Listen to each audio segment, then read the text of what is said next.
আসসালামু আলাইকুম। জয়গুরু হিন্দু ভাই বোনদেরকে নমস্কার। মুক্ত চেতনার কথোপকথন পর্বে আপনাদের স্বাগতম। আমি ইমন হাশমি আপনাদের সঙ্গে আছি। তো আজকের প্রশ্নটা এমন, আমি নিজেকে চিনে কি পাবো? তো প্রশ্নটা করছেন এই যে ইনি আমি কবির নামের, মানে কবির নামের হচ্ছে ইনার আইডিটা, এখানে কমেন্ট করছেন। ওনারই কিছু প্রশ্নের, গুরুত্বপূর্ণ প্রশ্নগুলোর উত্তর আমি ধারাবাহিকভাবে মুক্ত চেতনার কথোপকথন পর্বে আপনাদেরকে তুলে ধরার চেষ্টা করতেছি। তো ওনার প্রশ্নটা হচ্ছে এমন যে আমি নিজেকে চিনে কি পাবো? তো আগে নিজেকে চেনার আগে, নিজেকে চিনে কি পাবো তার আগে আমাদেরকে নিজেকে চিনতে হবে। আগে নিজের চেনার যে ব্যাপারটা, এটা আসলে কি, তারপরে পাওয়ার আশা কি পাবো কিংবা কি হবে নিজেকে চিনে। হ্যাঁ, তো তাহলে প্রথমে চলে আসতেছে যে নিজে আমি কে। হ্যাঁ, এই জিনিসটা আমাদেরকে আগে জানতে হবে। Who am I. তো এই যদি আমরা এই যে আমি কে, এটা যদি আমরা একটু গবেষণা করি আমরা কে, তাহলে এক একজন যেমন হচ্ছে আমি ইমন, এটা নাম দিয়েছেন আমাদের পরিবারের গার্ডিয়ানরা। ইমন নাম দিয়েছে। তারপর আমি এই ইমন আস্তে আস্তে বড় হয়েছে, ধীরে ধীরে বড় হয়েছে, স্কুলে পড়াশোনা করছে, কোন স্কুলের ছাত্র, অমুক স্কুলের ছাত্র, একটা পরিচয়। তারপরে কলেজে পড়েছি, অমুক কলেজে পড়েছি, অমুক কলেজের স্টুডেন্ট, ওটা একটা পরিচয়। তারপরে ব্যবসা প্রতিষ্ঠানে গেছি, ওটা একটা পরিচয়, ব্যবসায়ী, অমুক ব্যবসায়ী। সংসার করেছি, অমুক, তার বাবা, আমার 2টা সন্তান, তার বাবা, এই যে আমি। তো এই যে হচ্ছে আমরা যদি বাস্তবিক দিক দিয়ে যদি আমরা আমি কে এটা যদি বিবেচনা করি, তাহলে হচ্ছে এই যে আমাদের পরিবার, পরিবেশ, সমাজ আমাদেরকে বিভিন্ন স্তরে বিভিন্ন পরিচয় দিয়েছে। কেউ যদি চুরি করে তাহলে হচ্ছে তাকে বলি আমরা চোর, পরিবেশ সমাজ তাকে চোর বলা হয়। তো এই হচ্ছে লোকক দৃষ্টিতে আমরা এক একজন এক এক রকম। এটা হচ্ছে কি ব্যক্তিত্বটা ডিপেন্ড করে। যেমন আপনাদের এখন মুর্শিদ, আমি পীর, কিংবা হচ্ছে একটা সুফি বক্তা, কিংবা হচ্ছে সুফি একজন সুফি পার্সন। তো এটা একটা হচ্ছে ব্যক্তিত্ব। আমি এই বিষয়গুলো গবেষণা করতেছি, এই বিষয়ে পথ চলতেছি, তখন আপনারা আজকে আমাকে এখন চলা শুরু করছে এরকমটা না, শুরু করছে অনেক আগে। আজকে আপনারা আমাকে চিনতেছেন সুফি হিসাবে। যদি আমি ডাক্তারি পড়তাম তাহলে একজন ডাক্তার বলে আমাকে অভ্যর্থনা করতেন, যে উনি একটা ডাক্তার। তো এরকমটা, তাহলে আমাদের এই যে আমি কে, এটা লোকক দৃষ্টিতে যখন দেখতেছি, তখন আমি ভিন্ন ভিন্ন একটা মানুষ, পার্সন। এক জায়গায় একরকম, বাড়িতে হচ্ছে ছেলে, অফিসে হচ্ছে অমুক, স্কুলে হচ্ছে অমুক, এরকম কিন্তু পরিবর্তন। একটাই মানুষ, বাট হচ্ছে বিভিন্ন রকম। তো এটা হচ্ছে লৌকিক হচ্ছে আমি। তেমনি আপনারাও বিভিন্ন ডাইমেনশনে, বিভিন্ন দৃষ্টিভঙ্গিতে আপনারা এক একজন একটাই পার্সন, কিন্তু ভিন্ন ভিন্ন ব্যক্তিত্ব। এ হচ্ছে আমি। হ্যাঁ, এটা হচ্ছে আমাদের সমাজ এবং পরিবার পরিজন আমাদেরকে যেই পরিচয়টা দিচ্ছে, সেটা হচ্ছে আমি। আচ্ছা, এটা হয়ে গেল কেমন? একটা মানুষ প্রতিটা মানুষের কাছে ভালো হতে পারে না। যেমন কেউ কিছু খারাপ করতেছে, তখন তার বিরুদ্ধে আপনি যখন একটা কথা বলে উঠবেন যে এটা করা ঠিক না, তখন আপনাকে সে খারাপ বলবে, আপনার নামে গীবত গাইবে, আপনার নামে হচ্ছে পরনিন্দা বিভিন্ন জায়গায় ছড়াবে। তার কাছে আপনি ভণ্ড, তার কাছে আপনি খারাপ হবেন। এটাই তো স্বাভাবিক। তাই বলে কি আপনি কি একবার চিন্তা করে দেখুন আপনি কি আদৌ খারাপ? ঠিক তেমনি আপনাকে স্টুডেন্ট যদি বলে, কেউ আপনাকে ডাক্তার বলে, উমুক ধুমুক যেটাই বলে, আপনি যে ডাইমেনশনে আপনি যেই কাজটা করতেছেন ব্যক্তিত্ব নিয়ে, সেটাই কি আপনি? আপনার মৃত্যুর পর এই সত্যটা জানার জন্য আমাদেরকে আগে চলে যেতে হবে মৃত্যু। নিজেকে জানতে হবে, জানতে গেলে আগে মরার আগে মরতে হবে। সুফিবাদে কথা আছে না যে একবার মরার আগে মরে দেখুন।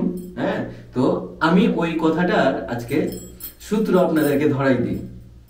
নিজেকে চিনতে গেলে আগে মরতে হবে। তো কিভাবে মরতে হবে?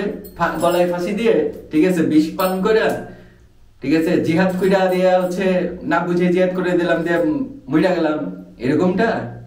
হ্যাঁ, ইসলাম কায়েম করতে যে কিংবা অমুক একটা সাইনবোর্ড কায়েম করতে যে কিংবা হচ্ছে হিন্দু ধর্মের সাইনবোর্ড কায়েম করতে যে আমি মইরা গেলাম বোম ফাটাই দিয়া, ঠিক আছে, দিয়ে আমি শহীদ হয়ে গেলাম, এভাবে নিজেকে চেনা যাবে? এভাবে মরে চেনা যাবে না।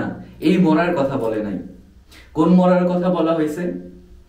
সেটা হচ্ছে যে আপনি যখন এই যে আপনার ব্যক্তিত্ব, যেমন আপনি ডাক্তার, আপনি একটা ব্যবসায়িক, আপনি একটা চাকরিজীবী, আপনি হচ্ছে একটা সাংসারিক, একটা গৃহবধূ, হ্যাঁ, আপনারা বিভিন্ন জন বিভিন্ন ব্যক্তিত্ব নিয়ে আছেন।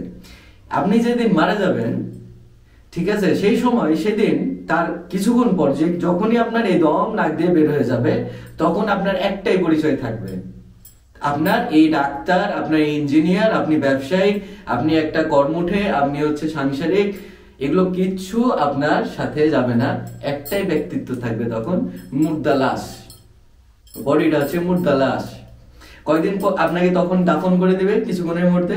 তারপরে 10 দিন যে খুব ভালোবাসে আপনাকে, সে আপনাকে স্মরণ রাখবে, কবরস্থানে যে দোয়া দরুদ করবে।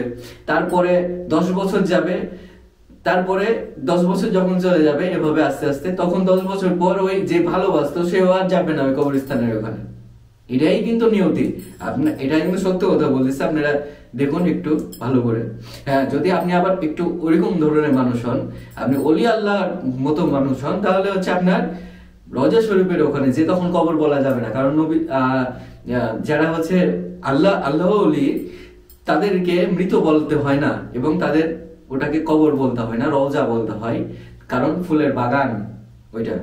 এটা হচ্ছে আমার কথা না, এটা হচ্ছে ইসলামেরই কথা। তো এখন বিষয় হচ্ছে যে যদি সাধারণ মানুষ হন, ডাক্তার, ভালো ডাক্তার হন, বিশাল বড় ডাক্তার হন, তারপর আপনার মৃত্যুর পরে কোনো রোগী আপনার ওই কবরস্থানে যে 10 বছর ধরেও যাবে না, 10 বছর টানা যাবে, 20 বছর টানা, সারা জীবন সে মনে রাখবে, এরকমটা না, কিন্তু ভুলে যায়। এটাই প্রকৃতি, এটাই নিয়ম। তাহলে তখন কিন্তু আপনার ব্যক্তিত্ব আর ওই মৃত্যুর পরে থাকলো না। তাহলে এই আপনিটা আসলেন কিছুদিনের জন্য, আপনি ডাক্তার হলেন, কিছুদিনের জন্য স্টুডেন্ট হলেন, কিছুদিনের জন্য আপনি সমাজ সেবক হলেন, কিছুদিনের জন্য আপনি চোর হলেন, কিছুদিনের জন্য বাটপার হলেন, কিছুদিনের জন্য সংসারিক হলেন, কিছুদিনের জন্য ব্যবসায়িক হলেন। এই যে আপনি আসলেন, এতগুলো রূপ নিলেন, এগুলো কি আপনি সেটাই ছিলেন যে চলে গেল? তার তো কোনো ব্যক্তিত্ব থাকলো না, তার কোনো অস্তিত্ব থাকলো না। তাহলে সে এটা কে এসেছিল, কে এতগুলো রূপ ধারণ করলো, এবং কে চলে গেল? এই যে চলে গেল, যে এসেছিল, যার কোনো ব্যক্তিত্ব ছিল না, এই সমাজ তাকে ব্যক্তিত্ব দিল, পরিচয় দিল, এবং আবার এই সমাজেই তার এই ব্যক্তিত্বগুলোকে রেখে দিয়ে কে চলে গেল? এটা হচ্ছে জানবার বিষয়। এইটা জানতে যখন আপনি অগ্রসর হবেন, তখনই আপনি নিজেকে ধাপে ধাপে ধাপে ধাপে চিনতে পারবেন। তো আমি এই ভিডিওর মাধ্যমে হালকা করে আপনাদের সবকিছু টাচ দিই, কারণ আমি বরাবরই আপনাদেরকে আমি কি করি, সাধারণত আপনাদেরকে প্রতিটা টপিক, যে টপিকগুলো নিয়ে আপনারা প্রশ্ন করেন, কিংবা আমি যে টপিকে ভিডিওগুলো দিই, সেই ভিডিওগুলোর পুরাটাই আমি ব্যাখ্যা সুন্দর করে, সহজ করে, সাইন্টিফিক এবং বৈজ্ঞানিকতা এবং হচ্ছে আধ্যাত্মিকতা, এই দুইটা জিনিস কিন্তু আমি সমন্বয় করে আমি সহজভাবে আপনাদের বোঝানোর চেষ্টা করি। এটাই কিন্তু মুক্ত চেতনার কথোপকথনের মূল লক্ষ্য।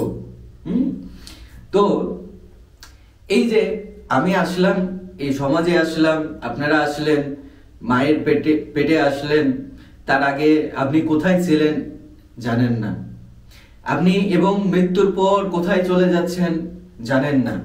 এইটার উত্তর কিন্তু আমাদেরকে দিয়েছে ধর্ম। আমি ধর্ম শব্দটা কেন উচ্চারণ করলাম, কারণ হচ্ছে প্রতিটা ধর্মেই, প্রতিটা গোত্রের ধর্মেই কিন্তু একই মন্তব্যগুলো কিন্তু তুলে ধরেছে। একটু ভিন্নতা আছে আচার অনুষ্ঠানে, কিন্তু মূল যে র ম্যাটেরিয়ালস সেটা কিন্তু সেম। এটা আমি নিজে অনেকগুলো ধর্মগ্রন্থের মধ্যে আমি অনেকগুলো ধর্মগ্রন্থ নিজের মাতৃভাষায় পড়ার চেষ্টা করেছি। তখন আমি দেখেছি গল্পের মতো করে পড়ার চেষ্টা করেছি, জানবার মাইন্ড নিয়ে পড়ার চেষ্টা করেছি। হ্যাঁ, একটা অন্য গোত্রের কিতাব পড়লে আমি মুসলমান থেকে বেখলাত হয়ে যাব, হ্যাঁ আমি মুসলমান থেকে বহির্ভূত হয়ে যাব, এরকম ধারণা নিয়ে পড়িনি। এরকম ধারণা এটা হচ্ছে কি কুসংস্কার, কিংবা হচ্ছে আপনাকে ভয় ঢুকায় রাখছে কে সমাজ, এবং হচ্ছে আপনার ভিতরে যে খান্নাস ওয়াসওয়াসিল দাতা খান্নাস যে বসে আছে সেই কথাটা বলে। কারণ আপনি সত্য নিজের ভাষায় যদি জেনে নেন, তাহলে কিন্তু এই ধরনের দ্বন্দ্বগুলো, এই ধরনের কুসংস্কার যে জ্ঞানগুলো আপনার ভিতরে আর জাগ্রত থাকবে না। তো আমি কিন্তু কি করেছি, আমি এই জিনিসগুলো কুসংস্কার এবং কুসংস্কৃতিগুলো আমি আড়ালে রেখে আমি এই প্রতিটা ধর্মগ্রন্থগুলো পড়ার চেষ্টা করেছি আপন নিজের মাতৃভাষায়, বাংলা ভাষায়, খাঁটি বাংলা ভাষায়।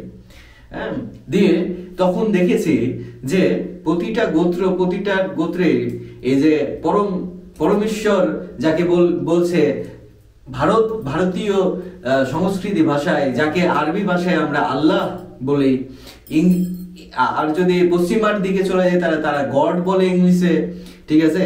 তো এই যে আবার ক্রিয়েটর বলে, তো এই যে যেটাই বলেন ওই জায়গা থেকে আল্লাহ তাআলার ওখান থেকে কিংবা পরমেশ্বর যেটাই যে শব্দ দিয়ে আপনি উচ্চারণ করুন, উনি কিন্তু আমাদেরকে এই যে এতগুলো গোত্রে বিভক্ত করে দিয়ে তাদেরকে তাদের মতো করে বিভিন্ন গোত্রের বিভিন্ন হচ্ছে ধর্ম এবং এই কিতাব দিয়ে পাঠিয়েছেন, মহামানব দিয়ে পাঠিয়েছেন, তাদেরকে পরিচালনার জন্য পথ প্রদর্শক হিসেবে অনেকজনকে দিয়েছেন। কেন? এটা আমাদের কোরআনও আছে। আল্লাহ তাআলা বলেছে স্বয়ং কোরআনে যে আমি মানুষকে গোত্রে বিভক্ত করে দিয়ে তাদেরকে বিভিন্ন গোত্রে বিভক্ত করে দিয়েছি যেন তারা একে অপরকে চিনতে পারে। এই কথাটা কিন্তু আমরা গবেষণা করে দেখি না, আমরা একে অপরকে চেনার চেষ্টা করি না। কারণ হ্যাঁ, আমি হিন্দু যদি চিনতে চাই তাহলে আমি হিন্দু হয়ে যাব। এই যে এরকম একটা ভয় আপনাদের ভিতরে ঢুকাই দিছে।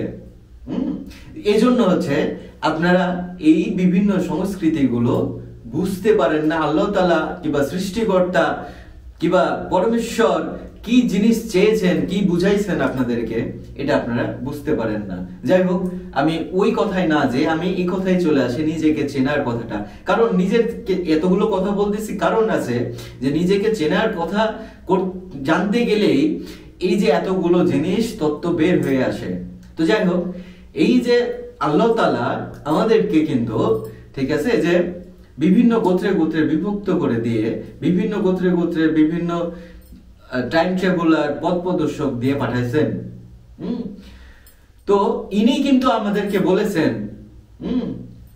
ইনার যে আমরা গবেষণা যদি করি তাহলে ইনার প্রতিটা ধর্ম কিতাবগুলোই আমরা যদি গবেষণা করি, ঠিক আছে, শুধু কোরআন না, প্রতিটা গোত্র কিতাবগুলো যদি আমরা গবেষণা করে দেখি, তাহলে দেখতে পাবো যে আমরা উপর থেকে সৃষ্টিকর্তার দরুন আমরা এসেছি কি সৃষ্টিকর্তার প্রতিনিধি হিসাবে।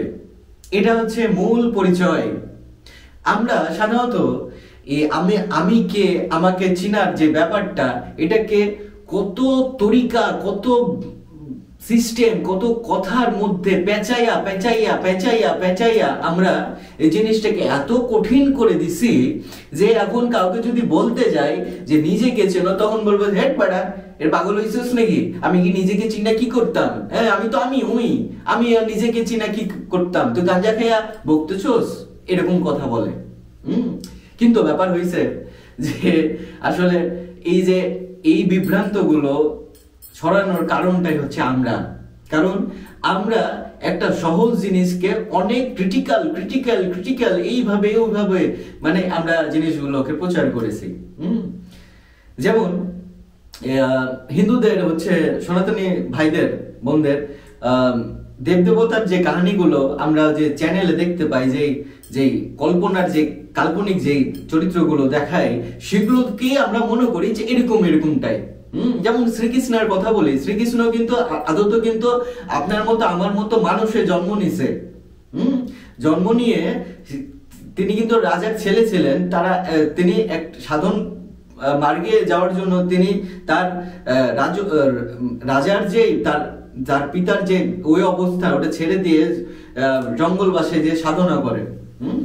তো এই ইতিহাসগুলো না জেনে আমরা শ্রীকৃষ্ণ যে অবতার আছে যে ওই জিনিসগুলো নিয়ে আমরা পড়ে থাকি, বিভিন্ন কাল্পনিক জিনিসগুলো নিয়ে। হ্যাঁ, তবে কাল্পনিক জিনিসগুলো নিয়ে ব্যাখ্যা আছে যেগুলো হচ্ছে সত্য, ওগুলোরও একটা মজেজা আছে, কিন্তু ব্যাপারটা হচ্ছে ওই মজেজার ভিতরে আমরা ডুবতে পারি না, বোঝার চেষ্টা করি না। যেমন আমাদের নবী রাসূলদের বিভিন্ন যে লিগ্যাল যে ডিরেক্ট চরিত্র, কিভাবে চলেছেন উনি, কিভাবে জীবন যাপন করেছেন, কিভাবে বাজার ঘাট করেছেন, কিভাবে ব্যবসা বাণিজ্য করেছেন, এই জিনিসগুলো আমরা না জেনে আমরা কি করি, বিভিন্ন কাল্পনিক জিনিসগুলোরই গল্প সারা জীবন শুনতে থাকি, যেগুলো হচ্ছে প্রেম মজেদা দ্বারা তৈরি, তৈরি হয়। তো এই জিনিসগুলো একজনের প্রেম আরেকজন বুঝবে না, এটাই স্বাভাবিক। এই বুঝবে না থেকেই কিন্তু ব্যান লেগে গেছে, বিভিন্ন বিভিন্ন তথ্য এক মিশ্রণ হয়ে গজা খিচুড়ি হয়ে গেছে। তো যেটা আমি বলতে চাচ্ছি সেটা হচ্ছে এই যে আমরা কে, আমি কে? হ্যাঁ, আমি সৃষ্টিকর্তার প্রতিনিধি হিসাবে আমি এই পৃথিবীতে জন্ম নিলাম মায়ের কোখে। বাবার আর মায়ের মিলনের কারণে আমার বাবার ইসলামের মধ্যে দিয়ে আমার মায়ের ডিম্বাণুশয়ের মধ্যে প্রবেশ করার পর রাসায়নিক ক্রিয়া, এটাই হচ্ছে কিন্তু কঠিন একটা জিনিস, সৃষ্টিকর্তার নেয়ামত। এই রাসায়নিক ক্রিয়া হওয়ার পর মায়ের পেটে আমরা ধীরে ধীরে বড় হলাম। 40 দিন পর আত্মা রুহু প্রবেশ করলো। এই জিনিসগুলো অন্য কোথাও পাবেন না, ঠিক আছে? কোরআন কিংবা অন্যান্য জায়গায় পাবেন না। এগুলো হচ্ছে দিল কোরআনের হচ্ছে মুর্শিদদের কাছে এই জিনিসগুলো জানতে পারবেন। হ্যাঁ, আপন মুর্শিদের কাছে এই জিনিসগুলো আপন মুর্শিদের কাছে দেখা যাচ্ছে সম্মান করে, ভক্তি দিয়ে এবং তার কথা মতো চলে, তার বিভিন্ন জিনিসগুলো তার মন জয় করার পর এই কথাগুলো ওনার কাছ থেকে জানতে পারবেন এবং জেনে নেবেন। তো আমি তো আবার ওই দিল খোলা মানুষ, সাদা মনে মানুষ। আপনাদেরকে তো শত্রুদেরকেও বলে দিই, হ্যাঁ, মানে কেউ যদি কোনো বিপদে পড়ে কোনো প্রশ্ন করে শত্রুকেও বলে দিই, মিত্রকেও বলে দিই, হ্যাঁ, শিষ্যকেও বলি, যারা শিষ্য না তাকেও বলি। তো ভিডিওর মাধ্যমে আপনাদেরকে বলে দিই। জানি না কতটুকু মাথায় ঢুকবে আপনাদের। তো এখন বিষয় হচ্ছে যে আমরা হচ্ছে এক একজন আল্লাহ তাআলার আমরা প্রতিনিধি। এটাই কিন্তু প্রতিটা হচ্ছে কিতাবে কিন্তু উল্লেখ আছে। তো এখন আল্লাহ তাআলার প্রতিনিধিতে একটাই দরকার ছিল, তাই না? এতগুলো মানুষ, এতগুলো মেয়ে মানুষ, ছেলে মানুষ, এতগুলো কেন প্রতিনিধি আল্লাহ তাআলা কিংবা সৃষ্টিকর্তা পরমেশ্বর, হ্যাঁ, যেটাই নামে ডাকুন না কেন আমাদেরকে দিয়ে পাঠাচ্ছে এতগুলো? হ্যাঁ, আপনারা একটা প্রতিষ্ঠানের একটা ফাউন্ডেশন কিংবা হচ্ছে একটা দলীয় ব্যাপারে আমি না এই যায় রাজনীতির ব্যাপারে, একটা ফাউন্ডেশনের বিষয়ে কথা বলি। একটা ফাউন্ডেশন একটা মানুষ কখনোই চালাতে পারে না, এটা তো আপনারা জানেন। আমাকেই যদি বলে দেওয়া হয় যে তুমি ব্যবসা করো, তুমি ফকিরি করো, ঠিক আছে, আবার তুমি হচ্ছে ভিডিও এডিট করো, ভিডিও বানাও, আপনাদের জন্য ভিডিও বানাই, চ্যানেল চালাও, আমি হয়তো পারবো, বাট হচ্ছে কোনোটাই সঠিকভাবে ঠিক মতো করতে পারবো না হয়তো একটা পর্যায় পর্যন্ত। তবে আমি একটা সময়ে সবকিছুই করে আমি অ্যাচিভ করার চেষ্টা করেছি। তো সেক্ষেত্রে আমি যখন সাধনা করতাম তখন বাড়ির গার্ডিয়ানদের কাছে আমি তাদের মন জয় করতে পারি নাই। কারণ হচ্ছে তখন আমি ব্যবসা প্রতিষ্ঠানে দেখা যাচ্ছে সারা রাত জিকির আজগার করার পর তখন হয়তো 10টা, 10:30, 11টা বেজে যেত আমার ব্যবসা প্রতিষ্ঠানে যে ঢুকতে। তখন বাপ চাচার কাছে আমি অনেক কথা শুনেছি। তো দেখা যাচ্ছে যে আমি করেছি, বাট হচ্ছে পরিপূরক ভাবে আমার কেন 10:30, 11টার সময় কেন যেতে হতো? আসলে একটা ব্যবসায়িক হতে গেলে অবশ্যই 9টা, 8টার দিকে একটা দোকান খুলে দেওয়া উচিত। কিন্তু আমি সেটা পারি নাই। কারণ হচ্ছে যে আমি তখন রাত্রে অনেক দূর গোপন ভাবে আমি চলে যেতাম অনেক দূর। আমার বাপ মা কেউ জানতো না, আমার মা জানতো হয়তো, কিন্তু আমার বাপ এরা কেউ জানতো না। আমি লুকিয়ে যেতাম, বিভিন্ন জায়গায় চলে যেতাম রাত্রের বেলা। একটা টাইম ফিক্সড করা ছিল, ওই টাইমে যে জিকির করে আবার চলে আসতাম ফজরের আজানের আগে। এরকমটা করছি। এই জন্য এই যে ফজরের নামাজের পর এসে বাসায় এসে একটু রেস্ট নিতে যেয়ে ঘুমাতে যেয়ে শরীর ক্লান্ত হয়ে থাকতো, অনেক দূর হেঁটে আসতাম, তখন ঘুম থেকে উঠতে একটু দেরি হয়ে যেত। এই জন্য আমি ব্যবসায়িক হতে পারিনি সঠিকভাবে ওই সময়। মানে হয়তো তখন অ্যাচিভ করতেও পারি দোকান খোলার ব্যাপারটা। বাট হচ্ছে তারপরে আমি সঠিকভাবে সব কাজগুলো করতাম দোকানে যেয়ে। তো এই যে এরকম, তো এই যে যেমন একটা দোকানেরই কথা বলি, একটা দোকানে আপনি ধরুন মহাজন, আপনি একাই অনেকগুলো কাস্টমার হ্যান্ডেল করতে পারবেন না। সেক্ষেত্রে তখন আপনাকে লাগবে হচ্ছে কি কর্মচারী লাগে, ম্যানেজার লাগে, বিভিন্ন পদের মানুষ লাগে। তো ঠিক তেমনই এই পৃথিবীটাতে প্রতিটা মানুষই হচ্ছে সৃষ্টিকর্তার প্রতিনিধি হিসাবে এসেছেন, বাট হচ্ছে এক একজন এক একটা দায়িত্ব নিয়ে এসেছেন। তাহলে আগে চিন্তা হবে, আমাকে চিনতে গেলে আগে বুঝতে হবে আমি কি। এই যে কি জন্ম নিলাম, আবার এতগুলো রূপ নিয়ে চলে গেলাম, আবার তখন চলে গেলাম, কে চলে গেল, কে আসলো। তাহলে এই যে কে আসলো, কে চলে গেল, এটা হচ্ছে সৃষ্টিকর্তার প্রতিনিধি হিসাবে এটা এসেছিলেন। আমরা সবাই কিন্তু আসতেছি। এখন এই পৃথিবীতে আসার পর আমরা দায়িত্ব ওই প্রতিনিধি হিসাবে হয়ে এসেছি, কিন্তু আসলে আমরা কিন্তু প্রতিনিধি হিসাবে যে আমরা এসেছি এটাই তো আমরা বুঝার ক্ষমতা রাখিনি। পৃথিবীতে এসে কোরআনে বলতেছে, হে মুমিনগণ, তোমাদের পুত্র তোমাদের হচ্ছে সম্পত্তি, তোমাদের হচ্ছে পুত্র পুত্রী, বউ বাচ্চা কাচ্চা, এরা যেন আমার পথে চলতে, সত্যের পথে চলতে যেন বাধাগ্রস্ত না করে দেয়, এবং তোমরা যেন এটার মোহে ডুবে যেন না যাও। হ্যাঁ, তো এই যে কথাটা বললো, তো কেন বললো এটা? এবার আল্লাহ তাআলা তো এগুলো উনি দিয়েছেন, এই সংসারে এত কিছু। হ্যাঁ, তো এগুলো করার মধ্যে, এগুলোতে এসে আমরা আমাদের ওই প্রতিনিধি হিসাবের যে দায়িত্বটা, এটা কিন্তু আমরা ভুলে গেলাম। আমরা করলাম বিভিন্ন জিনিসের ক্যারেক্টার নিলাম, বিভিন্ন কাজ করলাম, কিন্তু ওই কাজগুলো ছিল আসলে আমাদের একান্ত নিজের চাহিদা। কিন্তু এই যে গরু ছাগল সবকিছুকে দেখতেছেন, এরা হচ্ছে সৃষ্টিকর্তার প্রতিনিধি হিসাবে আসার কিন্তু যোগ্যতা রাখলো না। এটা কিন্তু আমার কথা না, এটা কোরআনের কথা থেকে শুরু করে প্রতিটা হচ্ছে ধর্মগ্রন্থের কথা। হ্যাঁ, এবং পীর পাইগাম্বারদের কথা, দেব দেবতাদের কথা, এই কথাটা যে আমরা প্রতিটা মানুষ আসলাম সৃষ্টিকর্তার দরুন, ঠিক আছে, সৃষ্টিকর্তার প্রতিনিধি হিসাবে। তো এখন বিষয় হচ্ছে যে আমরা এই যে আসার পর আমরা বিভিন্ন জিনিসের ডাইমেনশনে ডুবে যে আমরা সেই প্রতিনিধি হিসাবে যে দায়িত্বটা নিয়ে এসেছি এটা পালন করলাম না। তার মানে আমরা তো আগে চিনলামই না যে আমরা আল্লাহ তাআলার প্রতিনিধি হিসেবে আমরা এই পৃথিবীতে এসেছি। আর এই প্রতিনিধি জিনিসটা কি এটাই তো আমরা বুঝলাম না। ব্যাপারটা কিন্তু এরকমটা, প্রতিনিধি হিসাবটাই কিন্তু আমরা বুঝলাম না। সেক্ষেত্রে আমি কে, আমি কি কাজ করতে এসেছি এটা বুঝবো কিভাবে?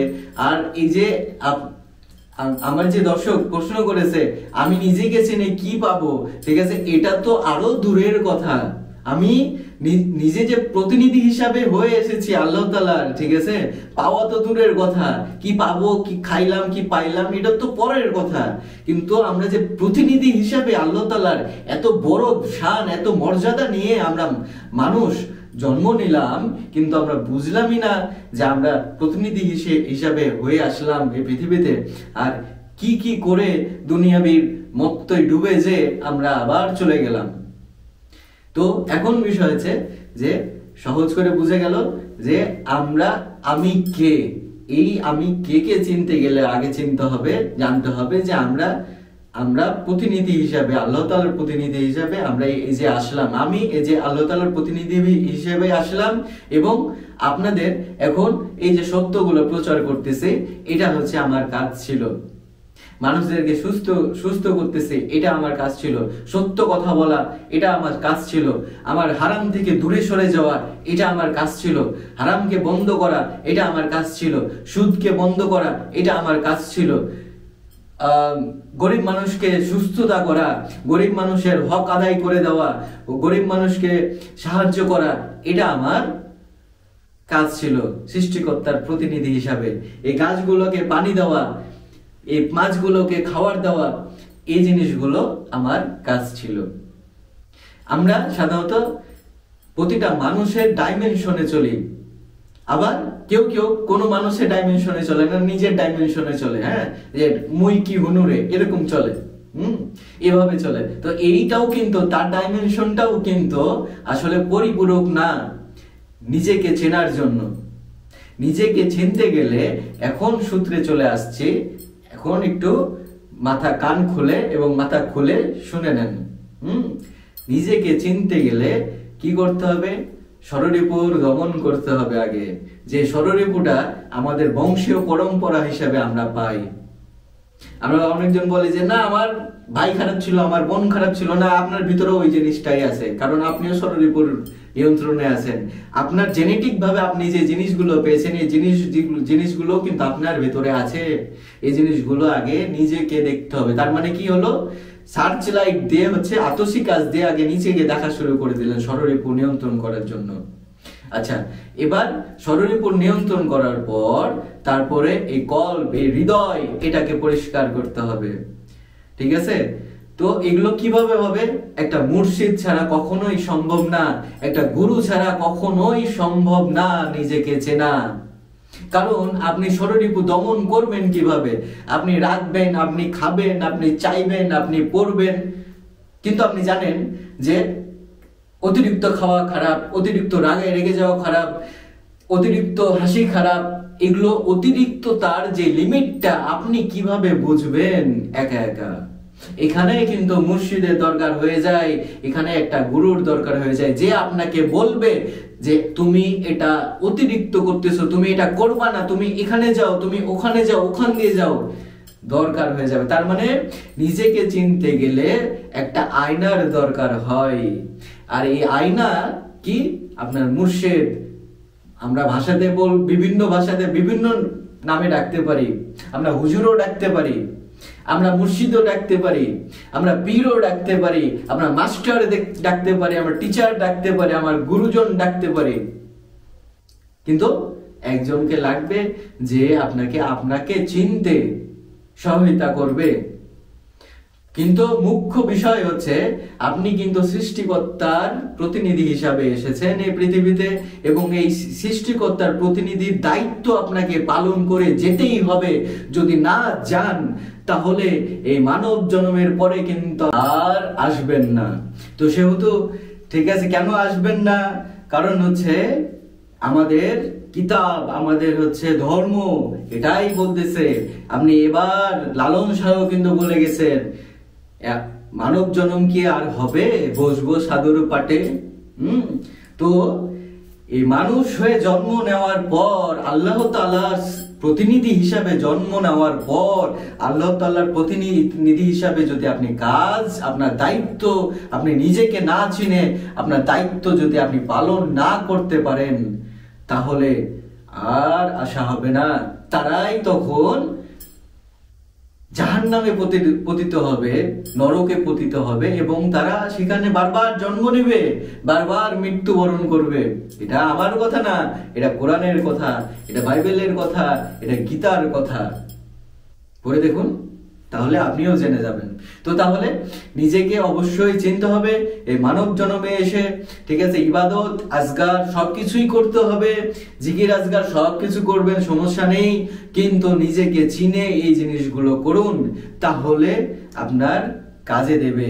আর এই জিনিসগুলো চিনতে গেলে, নিজেকে চিনতে গেলে, নিজের বিষয়ে জানতে গেলে অবশ্যই একটা মুর্শিদের প্রয়োজন হয়ে যায়, একজন গুরুর প্রয়োজন হয়ে যায়।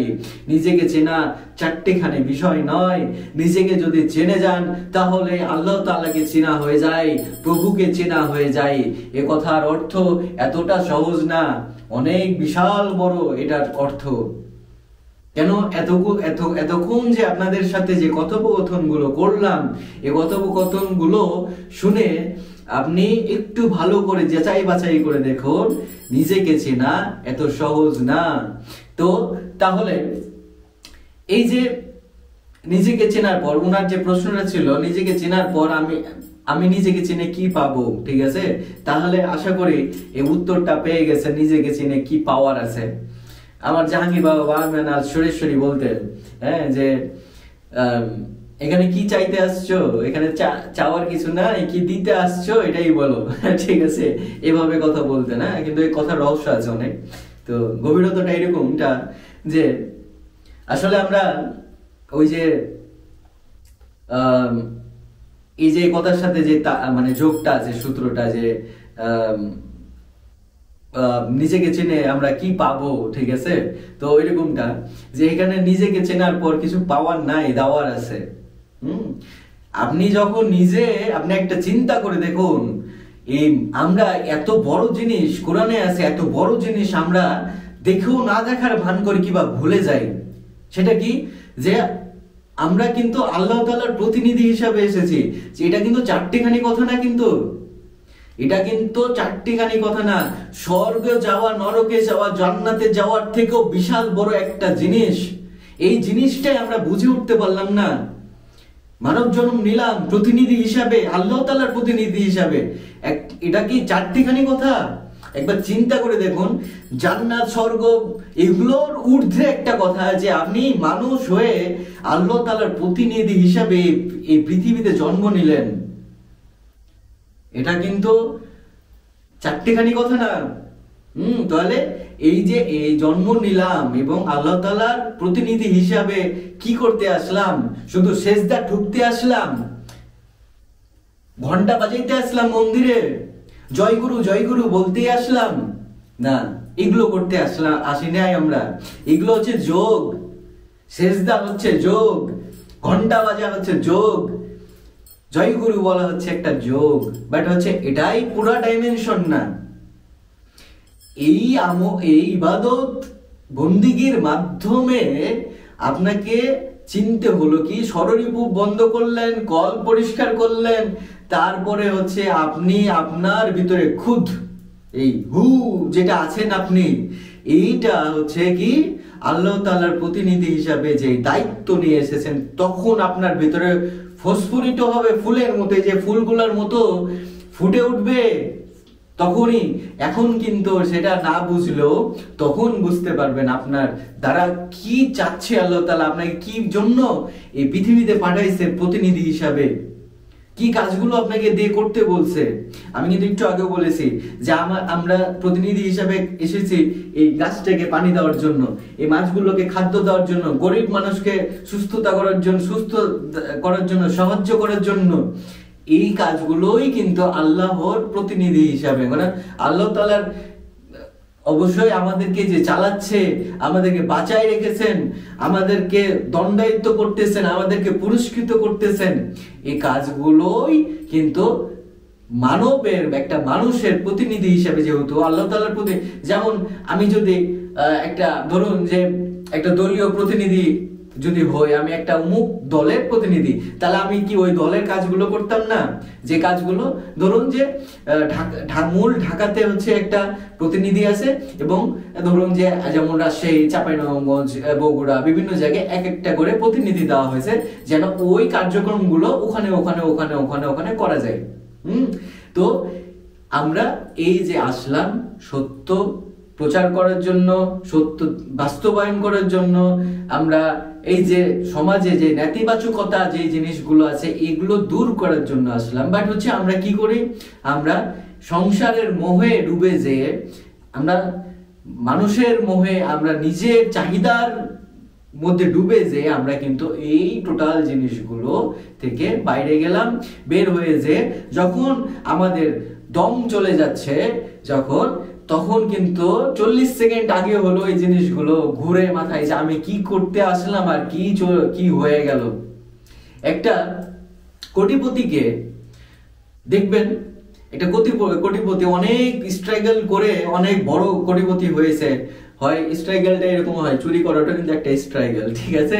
একটা হচ্ছে মনে করেন বাটপারি করো, কিন্তু স্ট্রাগল একটা, হ্যাঁ, কষ্ট আছে। চুরি করাও তো সহজ না, কিন্তু কষ্ট আছে, হ্যাঁ, টেনশন রাখা লাগে। তো ধরেন যে কোটি কোটি টাকার স্তূপ বানাইছে একজন, হ্যাঁ, তো তার মৃত্যুর আগে ওই সময়টাতে একটু ওর পাশে থাকেন, দেখেন যে কতটা অসহায় হয়ে যায় ওই সময়টাতে। আমি কিন্তু এগুলো চাক্ষুষ প্রমাণ, ছোট বয়স বলতে গেলে না, মধ্য বয়সে যাচ্ছি আমরা। তো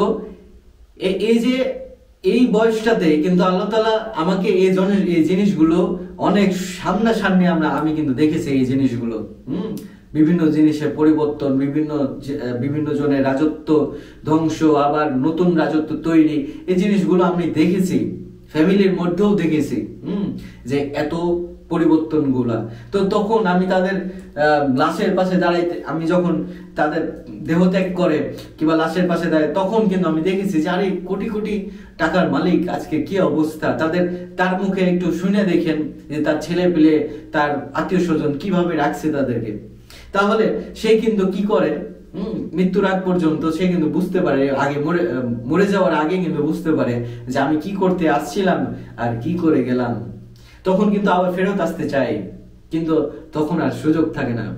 তো যাই হোক, তাহলে এই প্রশ্নটার উত্তর হচ্ছে সহজ উত্তর সেটা হচ্ছে আমি নিজেকে চিনে কি পাবো, আমি নিজেকে চিনে পাবো এটাই যে আমার দায়িত্ব, আমার কর্ম, আমার যে জিনিসগুলো করতে হতো আমাকে দিয়ে, এই মহান স্রষ্টা প্রতিনিধি হিসাবে আমাকে যে দায়িত্ব দিয়ে পাঠালো, এই দায়িত্বগুলো আমাকে করে চলে যেতে হতো। সবাই কিন্তু এরকমটা করেছে যারা নিজেকে চিনেছে। নবী থেকে রাসূলরা সবাই জন্ম নিয়েছেন এবং মৃত্যুবরণও করেছেন, এবং আপনি আর আমিও এই আয়তার মধ্যেই আছি, এটার বাইরে কিন্তু নাই। আমারও জন্ম হয়েছে, আমারও মৃত্যু হবে। তো এরকম ভাবে প্রতিটা দেব দেবতা, নবী রাসূল সবার সাথে এরকমটা হয়েছে, আপনার সাথে হবে, আমার সাথেও হবে। তো এই যে আসার পর নিজেকে চেনার পর নিজেকে চিনে নিলাম, তারপরে হচ্ছে আমি ওই কাজ কর্মগুলো করলাম। এই যে করাটাই হচ্ছে পাওয়াটার মুখ্য বিষয় না। পাবেন তো আপনি ওই পারে যে আপনি এই মানে ওই যে বলে না যে আবার বলে বাকিতে ফাঁকি, ঠিক আছে না, এখানেও পাবেন আপনি। আমি তো পাচ্ছি, যেমন আপনাদেরকে আমি যে সহজ সত্যগুলো সহজ করে বুঝাই দিতেছি, আপনারা কি আমাকে ভক্তি দিতেছেন না, আমাকে সম্মান দিতেছেন না, আপনারা দোয়া করতেছেন না? আমি গরিব মানুষদেরকে আমি সুস্থতা করতেছি, গরিব মানুষদের দেখাশোনা করতেছি। তারা কি মনে থেকে একবারও হলেও আল্লাহ তাআলার কাছে শুকরগুজার হচ্ছে না? তো এটাই তো আমার সার্থকতা, ঠিক আছে? তো এই জিনিসগুলো করার জন্য আমরা আসলাম, এই জিনিসগুলো পেলাম। আমরা নিজেকে চেনার পর এই জিনিসগুলো পাচ্ছি, নিজেকে চেনার পর আমি ওই কাজগুলো করতেছি, নিজের কর্মগুলো করতেছি, তারপরে আমি পাচ্ছি, এবং ওই পারে আমি পাবো, ঠিক আছে? এই পারেই পেয়ে যাবো, আমি এই পারে মুক্তি পাবো। কথার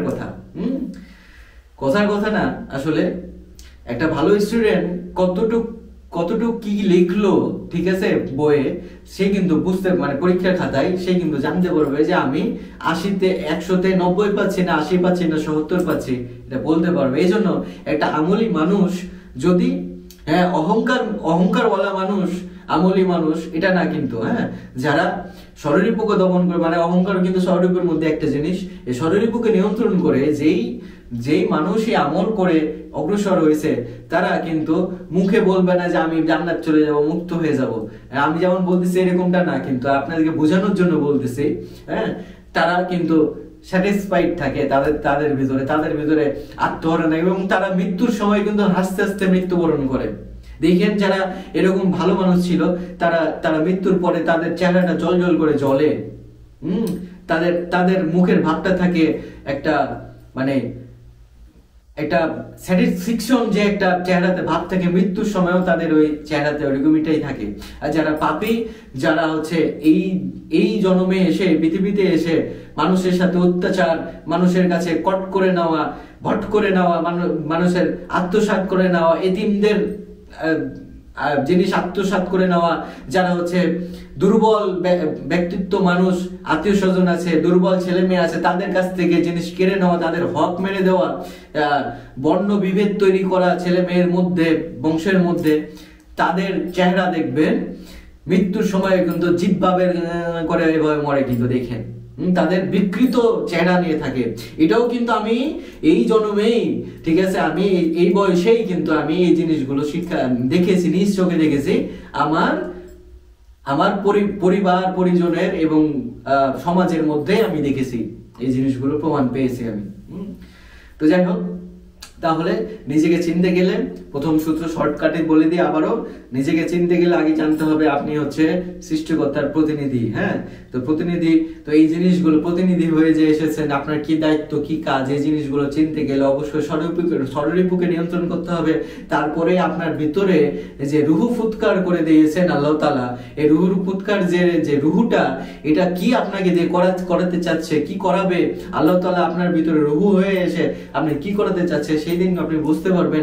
এখন কিন্তু বুঝতে পারবেন না, কারণ আপনি কাম, ক্রোধ, লোভ, মোহ, মদ, মাৎসর্যের মধ্যে ডুবে আছেন। তো এই যে তারপর কল্প, এই হৃদয় পরিষ্কার নেই। তো এই ষড়রিপু এবং হচ্ছে কল্পকে পরিষ্কার করতে গেলে, নিয়ন্ত্রণ করতে গেলে আপনার একটা মুর্শিদের দরকার হয়ে যাবে, একটা গুরুর দরকার হয়ে যাবে। এই জন্য এটা মুর্শিদের দরকার হবে। তাহলে কি সূত্রে চলে আসলো, নিজেকে চিনতে গেলে আগে বুঝতে হবে, জানতে হবে যে আমি সৃষ্টিকর্তার প্রতিনিধি, এবং এই প্রতিনিধির দায়িত্ব কাজগুলো কি। তাহলে একজনকে মুর্শিদকে ধরতে হবে, একজন মুর্শিদ ধরার পর তার ওসিলাতে, তার দিক নির্দেশনা অনুযায়ী আমাদেরকে চলতে হবে। জিকির আজগার করতে হবে, ধ্যান থেরাপি আছে, বিভিন্ন রুলস আছে, এই জিনিসগুলো করতে হবে। আমি অলরেডি চ্যানেলে কিন্তু এর কি করতে হয়, শরীরের বুকে নিয়ন্ত্রণ করতে গেলে কি করতে হয়, কলব জাগ্রত করতে গেলে কি করতে হয়, এগুলো সব দেওয়া আছে। পীরের ধ্যান থেকে শুরু করে সবকিছুই কিন্তু আমার চ্যানেলে দেওয়া আছে। এই জন্য যারা সাবস্ক্রাইব করেননি অবশ্যই সাবস্ক্রাইব করে আমাদের সঙ্গে থাকবেন, আগের ভিডিওগুলো দেখবেন, এবং এই ভিডিওটা যদি আপনাদের ভালো লেগে থাকে তাহলে অবশ্যই লাইক এবং শেয়ার করে আমাদের সঙ্গে থাকবেন। এবং যারা ইতিমধ্যে সাবস্ক্রাইব করে দিয়েছেন তাদের জন্য আমার পক্ষ থেকে অনেক অনেক ভালোবাসা। তো আর বেশিক্ষণ বসাবো না, আর বেশি বকবক করবো না। এরপরের আবার হচ্ছে প্রশ্ন উত্তর নিয়ে আমি আবার হাজির হব খুব শীঘ্রই। এই প্রশ্ন আপনারা করবেন, এরকম সুন্দর সুন্দর প্রশ্নগুলো করবেন। গল্প অন্তত জানা না হলেও গল্প করা হবে আপনাদের সাথে বসে। তো ভালো থাকবেন, সুস্থ থাকবেন, আমাদের জন্য দোয়া রাখবেন, আপনাদের জন্য দোয়া থাকলো। আল্লাহ হাফেজ।